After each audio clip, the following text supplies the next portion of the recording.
Welcome to Mysteries to Die For and this toe tag. I am TG Wolff and I'm here with Jack, my piano player and producer.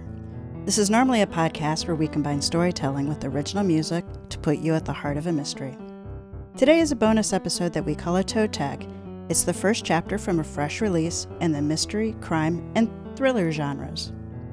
Alright, so today's featured release is Gone to Ground by Morgan Hatch. I don't know, it's been interesting setting up for this one. I have so many wires going all over the place. Technology is not my friend. So let's keep our fingers crossed that we can get to the end of this without having anything fight me too hard. So for Gone to Ground, we are going to read the first two chapters. So this is written in a thriller style, so with multiple storytellers. And to really get the sense of the characters and the feel for the story, the first chapter alone doesn't do it. So it essentially is going to break down into introducing the good guy, or our hero, and introducing our big bad guy. All right, so let's dive in with chapter 1. 5 minutes into class, Javier knew it was a wash. The post-lunch narcosis had set in, leaving everyone's eyes at half-mast. A flat-faced boy sitting alongside was completely out, his head back against the wall, mouth open as if ready to catch raindrops. At the front of the class, Mr. Patel stood stroking his mustache, a massive thing set off with dimples on both sides, like parentheses. On the wall hung a picture of him from his salad days in private equity, ringing a stock exchange bell, a moment that had launched dozens of indulgent stories. And Javier could see Enrique was doing his best to bait another one out of him. So hold up, it's called a hostile takeover? Enrique asked, bug-eyed in wonderment. There wasn't a curious bone in his body, but he appeared suddenly seized with the spirit of inquiry. Javier knew Patel was in on the act, and would often parry these obvious bids to hijack his lessons, though today he seemed to welcome the diversion. By the time he finished with the mustache and went to recap the markers, the class had already started closing their notebooks and pulling out their phones. Javier never tired of the act, but as this was their second year with Patel, the anecdotes were getting recycled. He glanced over at Gio, absorbed in today's sketch. A human jaw so lifelike, Javier found himself working his own back and forth, like he was trying to pop his ears. Javier had already taken the class, AP Economics, last year. He was here for the view, nothing else. Patel's room on the second floor of East Valley High was the only one with an unobstructed view of the lunch scene at Gaither Middle School across the street, where his younger brother Alex now sat perched between two friends on the back row of some low-rise bleachers. Javier knew the two friends, Beto and Augusto. No problem there. Whenever Javier checked Alex's phone in the evening, it showed only these three in the chat. Dumb memes and gamer videos, but the signs were there. First with the sagging jeans, his denim crotch more like a hemline, then with the Raiders gear, a sartorial middle finger to the school dress code. Now, this week's yo homie flourish, one pant leg up knee height, a throwback look that was making the rounds on social media. Halfway through lunch, the pair from Decker would arrive, Itchy and Scratchy. The former notable for his insistent, vacuous smile, and the later for his slightly forlorn appearance. They'd take the bleachers two at a time, stepping over lunch trays on their way to the back row. Itchy always had on a pristine ball cap turned at a jaunty angle, a shiny decal still affixed to the bill. And Scratchy, hand shoved deep in his pockets, wore a hoodie that bisected his skull and swung off the crown of his head as if glued in place. Itchy would plop down next to Alex, stick one hand in the bag of chips, and then drape an arm over Alex's shoulder, a telling combination of coercion and brotherhood that had grown over the first semester. 3 months ago, Alex would have given the boy all shoulder, kept his eye on his phone. Here it is October, now with the dap and the head nods, and a steady drip of street love, like water for the thirsty. Itchy, the salesman, brought the hype, and Sad Sack Scratchy brought the promise of violence. Javier held the most contempt for guys like Scratchy, follow-ons who kept the whole charade going. Javier had known a handful of Scratchies, his friend Chewy, Exhibit A, and knew they had more choice in their lives than the Itchies of the world, who couldn't help but inspire the worst in others.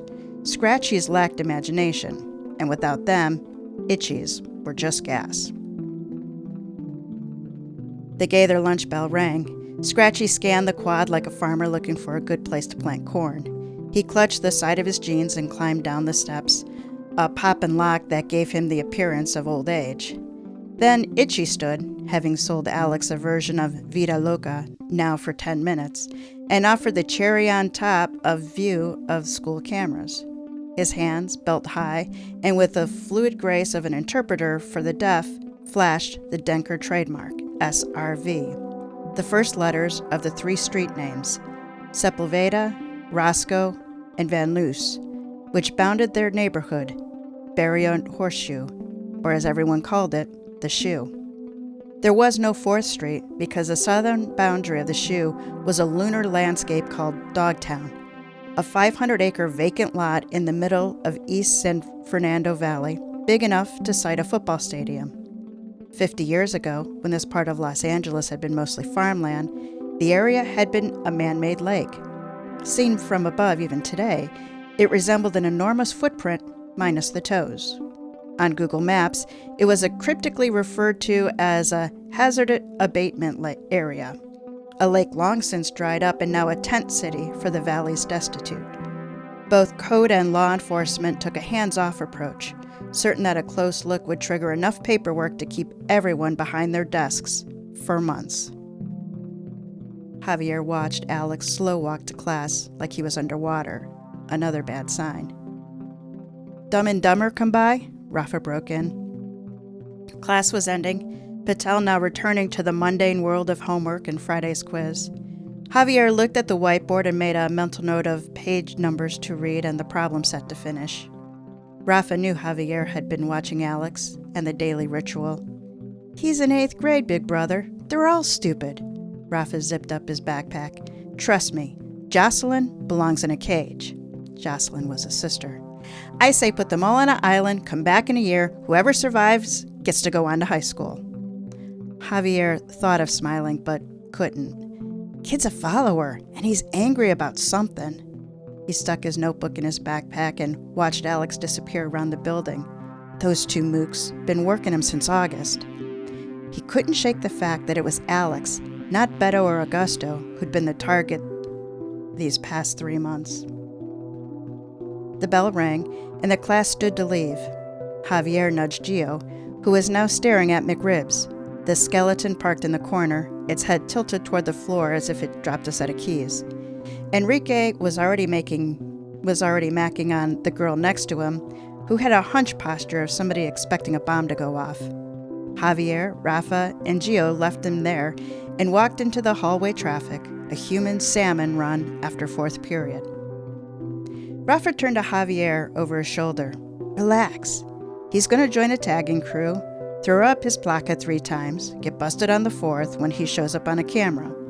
They wound down the stairwell outside of the quad. Then, Mendez is going to turn the jets on his ass. Rafa took out his water bottle, offered a sip first to Gio and then to Javier. Both declined. Then you'll take him to Walmart to buy a new set of cojones. Officer Mendez was the police officer who made it his life's mission to put wayward boys like Alex back on the path their mothers wanted them on. Twice a year, he'd round up Gaither frequent flyers and put them into a room with a group of veterans who lived the life, done the time, and now put the fear of God into boys like Alex. Their facial scars webbed with stitch lines belied a history of violence, their jailhouse tats now blurred and illegible. 8 of them would put their chairs in a row, a firing squad for each one of the Gaither bad apples. See this paperclip? That's what Papi will use to ink his initials onto your neck. Entiendes? Then another would push in closer, an ugly, staring face with dead eyes.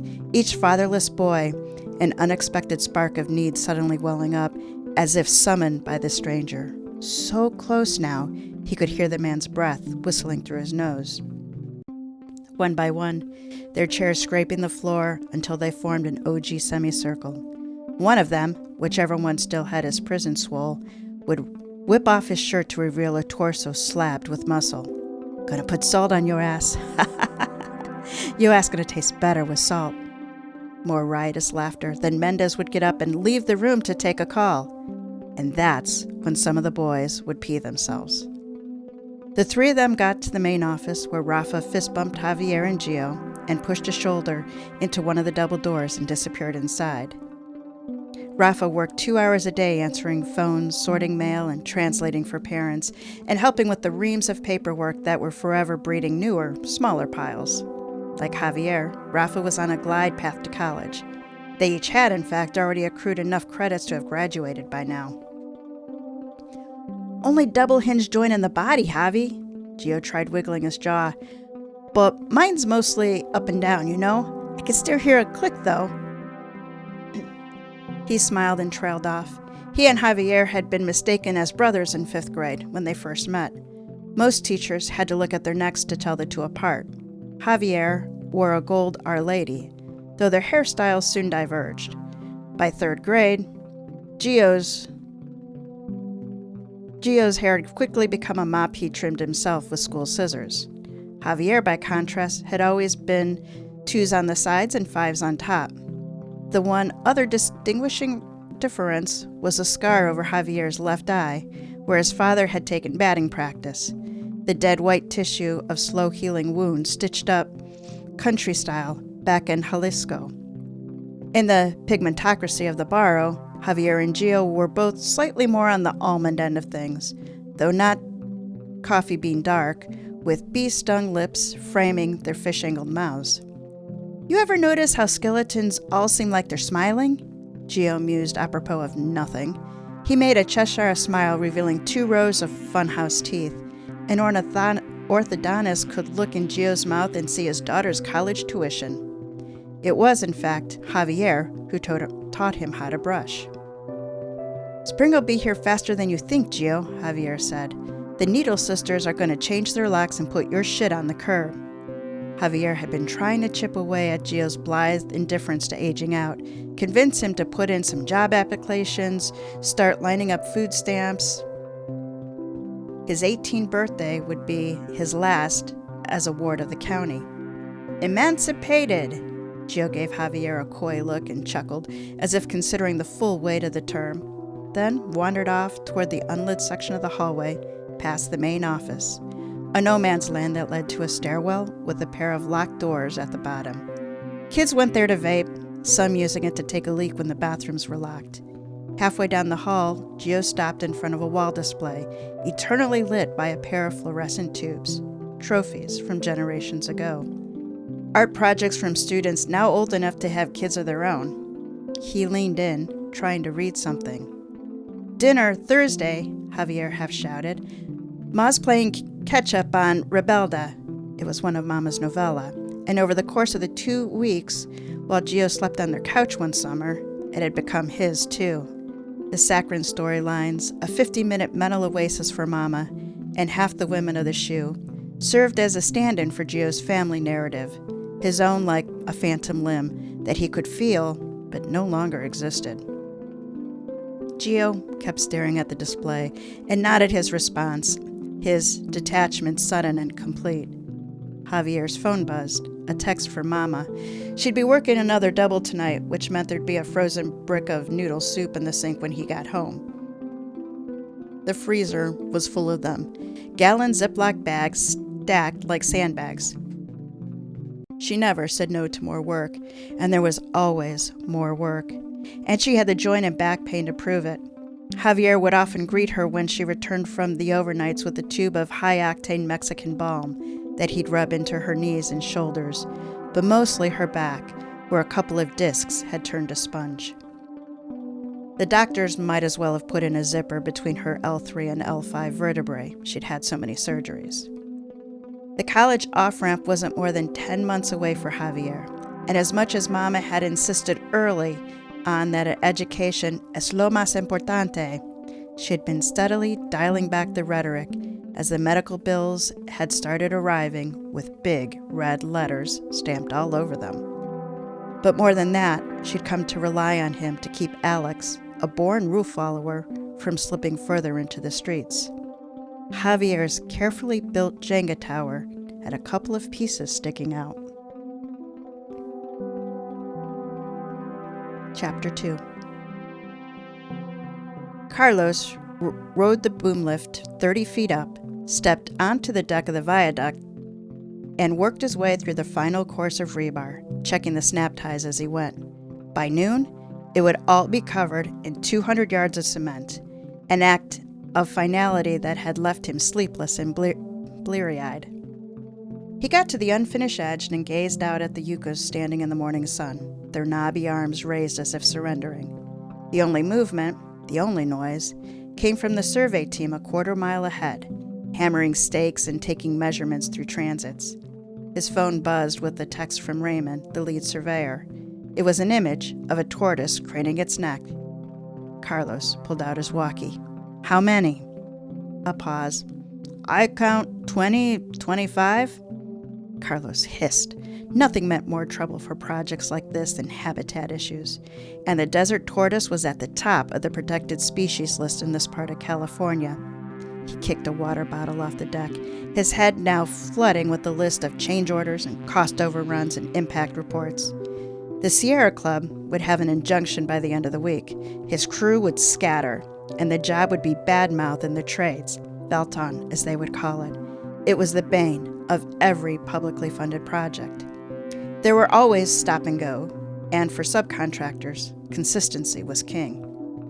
"We'll need some video. Get a geotag on it and send it over." He paused, then added, "Tell your guys to go home.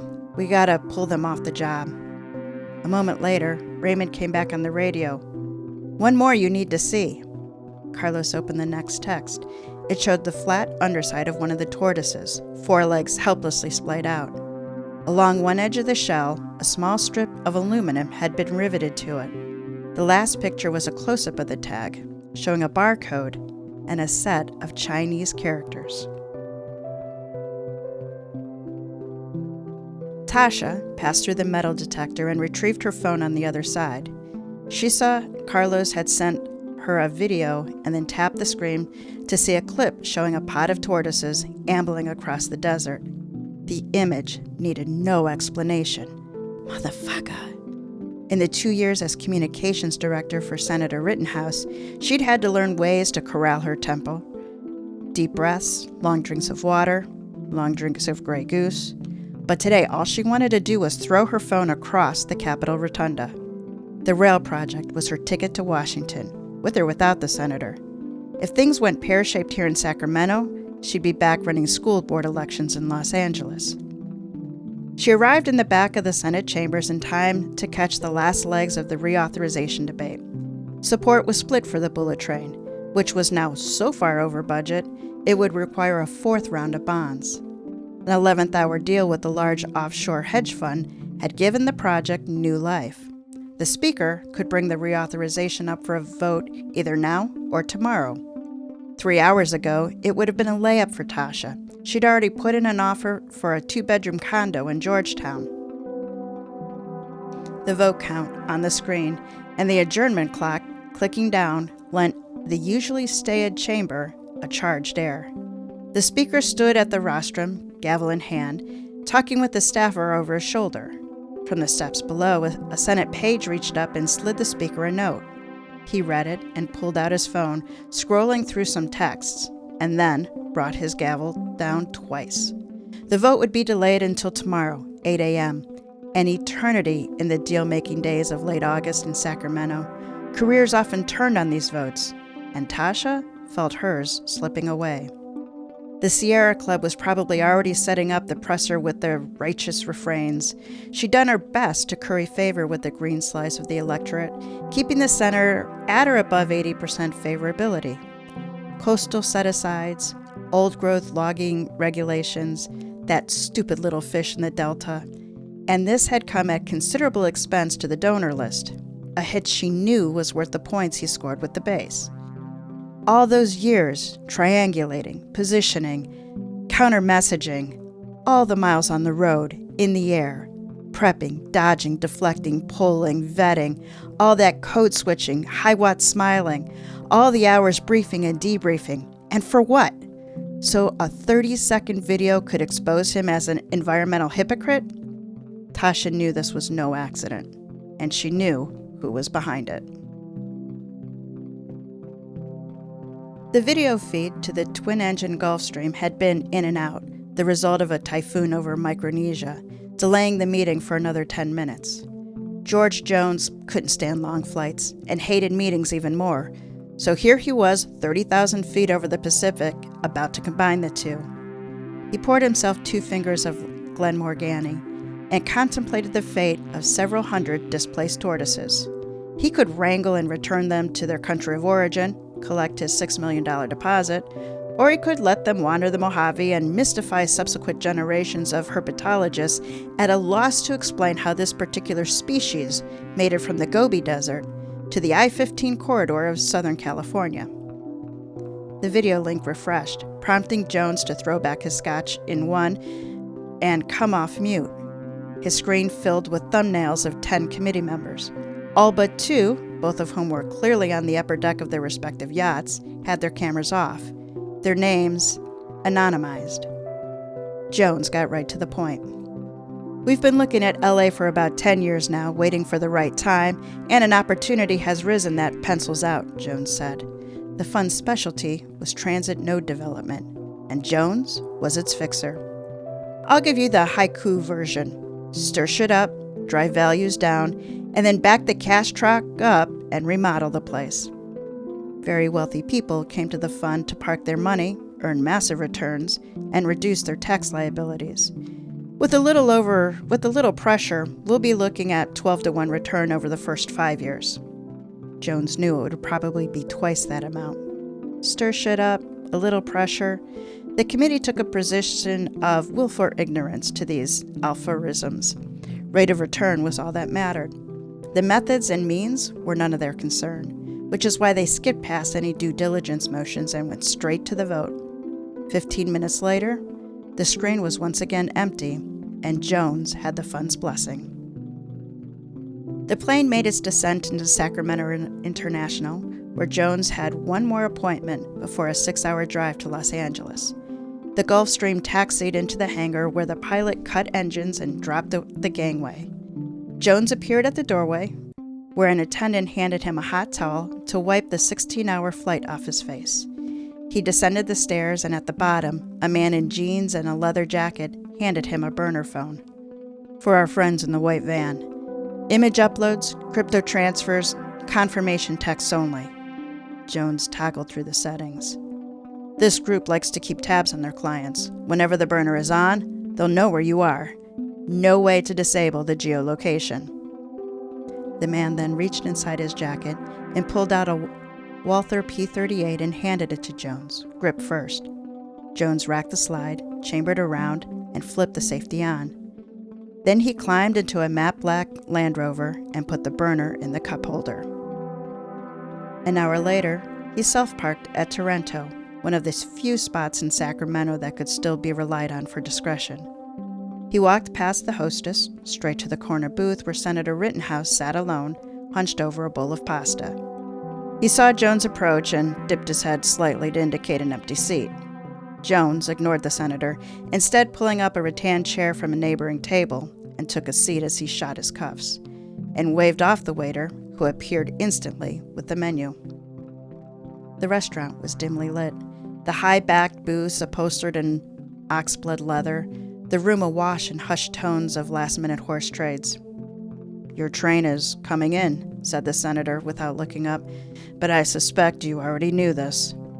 The senator went at his pasta like it owed him money, his torso rocking with each spin of the fork. "Something about turtles." He finally looked up and let a breath. "I hear they're on loan from the Zhengzhou Preserve. They must have cost you a small fortune." Then he shoved a forkful of pasta into his mouth. "They're tortoises, not turtles, and I have no idea what you're talking about," said Jones. The senator pulled his napkin and dried the sweat from his upper lip, then stabbed at something in the sauce. "Turtles, tortoises, no one cares. All I know is they're slow and there's too many." He took a swallow of wine. "You may have my ass in the air, and the vote is tomorrow. Seems like your reputation is well earned, Mr. Jones." He broke off a piece of bread and dragged it through the white sauce. "Prague, Athens, Hyderabad," his mouth finally empty. "Some biblical shit."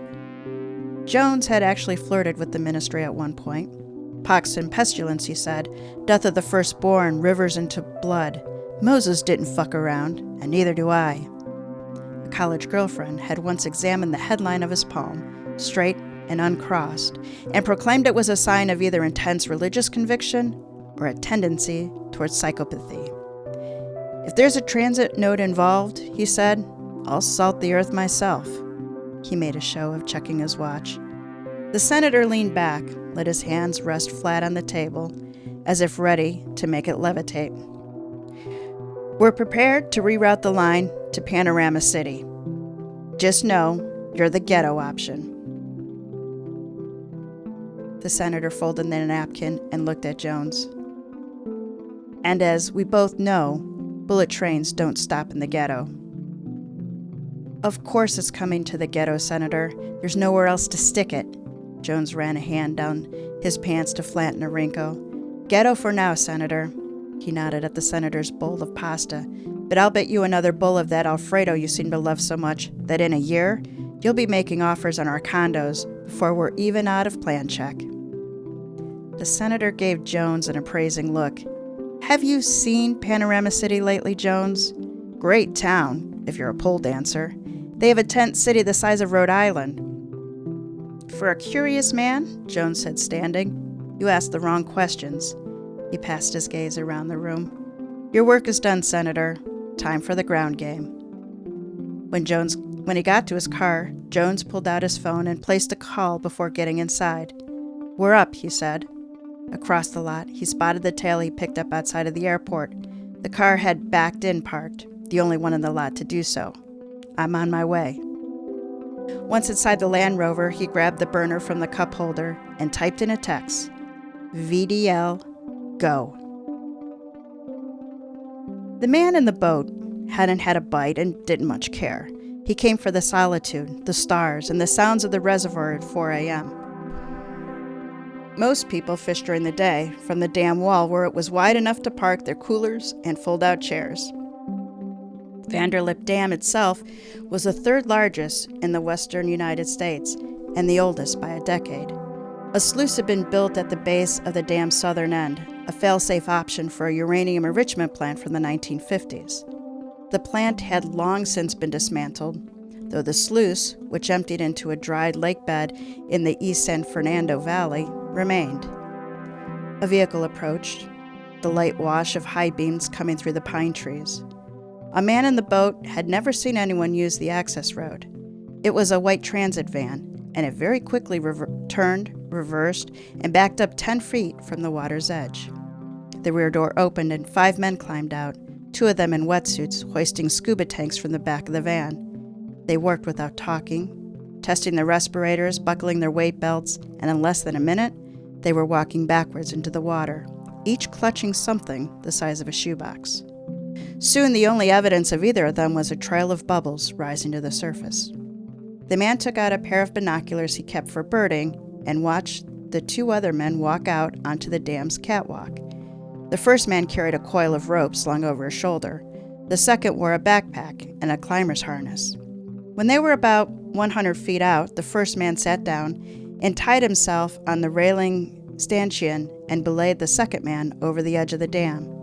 The team worked noiselessly, their movements practiced and efficient. In 20 minutes, the divers surfaced and took off their flippers and tanks. Soon after, the man in the harness reappeared on the top of the dam. As they loaded up to leave, a fish took the man's lure and pulled the rod off his lap, hitting the aluminum gunwale. A second bang followed when the reel hit the bottom of the boat. The noise echoed across the reservoir. All 5 men stopped what they were doing and looked in the man's direction. The man, still hidden in darkness, froze. 5 seconds passed, then 10. Finally, one of the men reached for something in the front seat and disappeared into the woods. The other 4 climbed back in and drove back down the access road to somewhere called Panorama City.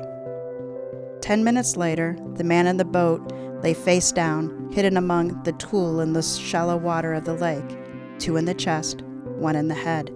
His boat lay at the bottom of the lake, also with 3 holes shot through it. The shooter had collected the 6 empty shells and then walked the 8 miles back down the access road to the city street. He boarded the 154 bus, which would take him to meet up with the others. Someplace, called Dogtown, was about to become the newest body of water in Los Angeles. All right, so that is the first and second chapters from Gone to Ground by Morgan Hatch. And here's our review. So Gone to Ground is an urban thriller. College-bound Javier Jiminez is juggling life in one of Los Angeles' toughest neighborhoods, Barrio Horseshoe, better known as the Shoe. He divides his time between friends, AP classes, keeping his younger brother out of a gang, and working for his half-sister's towing company. While checking in a tow, Javier discovers a gun and a burner phone. The phone comes to life, kicking off events that will forever change the Shoe. Gone to Ground is for you if you like everyman heroes who are a pain in the butt to the bad guys. All right, let's see. See, my technology's holding up pretty good today. All right. So at its roots, Gone to Ground is a story about money. George Jones, who you just met, is a developer, but of neighborhoods, not properties. He methodically finds areas that are commercially depressed with largely immigrant populations and actively works to destroy property values and drive out residents. His plan is to reroute the oft-talked-about bullet train through the Shoe while redeveloping the neighborhood from the ground up into Los Angeles' next hotspot. Javier Jiminez is a good kid with a talent for numbers. College is his ticket out of the Shoe, but he's too smart not to put 2 and 2 together as tragedy after tragedy hit his neighborhood. He's a teen, an immigrant with few connections and fewer that he trusts. He steps into the role of disruptor, a mouse facing off against a lion. So Gone to Ground is listed as an urban thriller by the author and crime fiction on Amazon. This story does cross subgenres in a way that gives a very broad appeal to fans of psychological thrillers, urban crime, conspiracy, and follow-along storytelling. So I'm going to break that down a little. The thriller element contains an intellectual chess tactics rather than the physical chases. So when you think about thrillers, it truly is much more like a psychological thriller rather than, more of the spy chase 'em thrillers. The urban crime element comes from Javier's brother's slide into the Denker gang. So you also got to meet Alex a little bit. And this is an 8th grader who has discovered, something that really has crushed him. And he is pushing his family away, and in doing so, he's really embracing the gang. So we see a little bit about how they do that and what consequences that has to Alex as well as Javier. The conspiracy is led by George Jones, who you met in Chapter 2, and he has tentacles that goes into various levels of politics. You definitely got a piece of that in Chapter 2. And this story is a follow-along because there is no way to guess where this one is going. At least I couldn't. Maybe you'd be better at it than I am. Javier Jiminez is a hero that you both like and cheer for. He has nothing going for him at the start, and could easily have just chosen not to have acted. When the losses become real, they also become personal for Javier. One of the most likable things about him is that he has no idea what he's doing. Hatch does an excellent job of sharing what Javier feels with us, his fear, his outrage, his determination, and his selflessness. George Jones is a really excellent bad guy. You hate him from almost the first time you meet him. He is smart, decisive, and arrogant with the Lord of the World attitude, all under a veil of sophistication. We, quote, know Jones through his outward actions rather than his inner decision-making. And perhaps this makes him a less sympathetic character, but I doubt it. Jones is just the kind of bad that the wealthy love to invest in and really makes books worth reading. Everyone else in the ensemble cast fits somewhere in the spectrum between Javier and Jones. We see the good, hardworking people of the Shoe's tight-knit community. We see how easy it is for a grieving boy to be pulled into the gang life, turning away from his family. We see the brilliant fringe characters whose less than scrupulous skills Javier comes to rely on. We see the political characters whose actions are driven by their own trajectory of careers rather than actually serving their people. We see the upper echelon business leaders whose own deceptive practices make them vulnerable to Jones's manipulation. Hatch does an excellent job of succinctly presenting these characters, each of whom would be capable of being the hero or anti-hero in their own stories. Gone to Ground has a deliberate pacing, and while you can see the conflict rising, you don't have a sense of what direction it will go. I often struggle with stories with this pacing, but found myself so vested in Javier that I kept turning the pages, reading the book in 2 long sessions. If you're a fan of faster-paced books, I would encourage you to give Gone to Ground a try and just be patient. Standing at the end looking to the front, I have practically nothing to pick on. Perhaps it's because we see both Jones and Javier firsthand, but the actions, events, and reactions all make sense. Jones's goals are crystal clear. Javier's are less defined, but then he's figuring it out as it goes along. One of the most striking points of this book is the naked reflection of ourselves in reaction to events, specifically how easy we are to manipulate, including turning on people and institutions we have years-long personal knowledge of. In one scene, Jones targets the only grocery store in the shoe by starting a sophisticated scheme that says the store is turning over security footage to ICE. Fueled by uninformed media coverage and distrust of federal government, in less than a day, the store is gone, without rebuttal, investigation, or evidence. A small group of people who shopped there one day and burned it the next thought they were standing up for themselves, when they were really manipulated into acting against their own best interest. It was a hard scene to read. Gone to Ground is a gritty and poignant telling of an ordinary man disrupting the machine. It is absolutely worth a read.